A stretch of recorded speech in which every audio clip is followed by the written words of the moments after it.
A paz de Jesus Cristo, meus irmãos, é com muita alegria que eu inicio essa série de estudos sobre os livros históricos, tá bom? A nossa Bíblia, ela classifica 12 livros no Antigo Testamento como históricos. Então eu quero tratar dos livros históricos do Antigo Testamento, porque no Novo Testamento nós temos um livro histórico que é Atos dos Apóstolos, tá bom? E esses 12 livros históricos são de extrema importância e precisamos compreendê-los para poder entender melhor a história do povo de Israel, tá bom? A nossa Bíblia, ela destaca 12 livros históricos do Antigo Testamento, inicia-se pelo livro do Josué, passa-se pelo livro de Juízes, depois nós temos o livro de Ruth, depois nós temos 1º e 2º Samuel, lembrando sempre que é 1º e 2º Samuel e nunca 1ª a Samuel e 2ª a Samuel.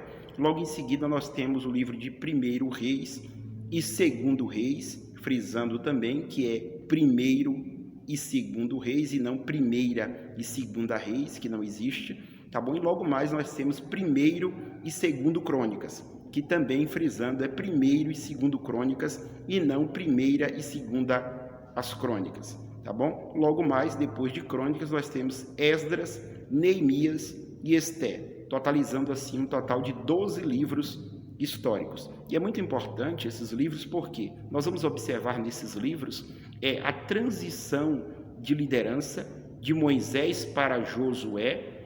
Moisés vai morrer, esses livros nos mostrarão a respeito disso e essa liderança passa para a mão do nosso irmão Josué. E agora ele vai ter aí a incumbência de colocar o povo, de levar o povo para a terra prometida. Então, esses livros também nos mostrarão o momento exato em que o povo vai entrar na famosa terra prometida, a Canaã, a terra que mana leite e mel. Lembrando que esse povo que vai entrar em Canaã não é o mesmo povo que saíra do Egito, porque aquele povo que saíra do Egito morrera no deserto.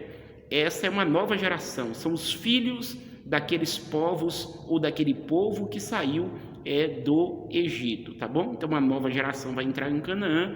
Os livros históricos vão continuar nos mostrando que esse povo entra em Canaã, se assenta naquela terra, há uma divisão da terra para as tribos, e aí segue-se mostrando um reino teocrático, onde Deus de fato é o rei sobre o povo. De repente, em dado momento, o povo se fadigou, olhou as nações vizinhas e queria também ter um rei terreno. Daí, esses livros também nos mostrarão essa transição de um reino teocrático para um reino monárquico. Nesse sentido, esse reino monárquico, os livros históricos vão nos mostrar que vai durar 120 anos, um reino monárquico unido. São 120 anos de reino unido.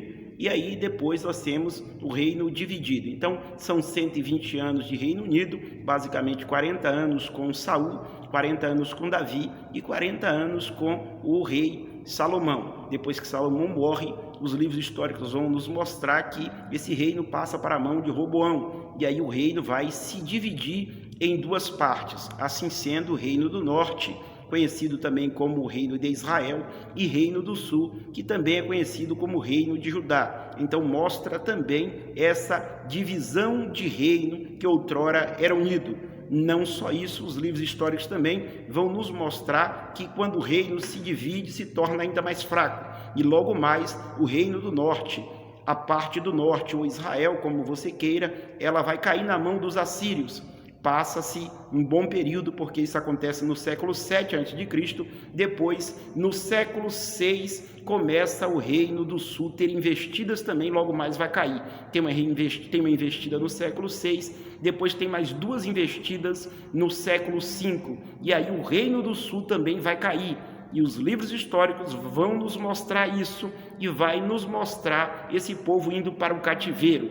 E aí os livros históricos vão fechar nos mostrando o retorno desse povo do cativeiro depois de 70 anos. Então, o estudo dos livros históricos, a compreensão dos mesmos é de extrema importância. Hoje fiz uma introdução, na próxima aula falarei sobre o livro de Josué.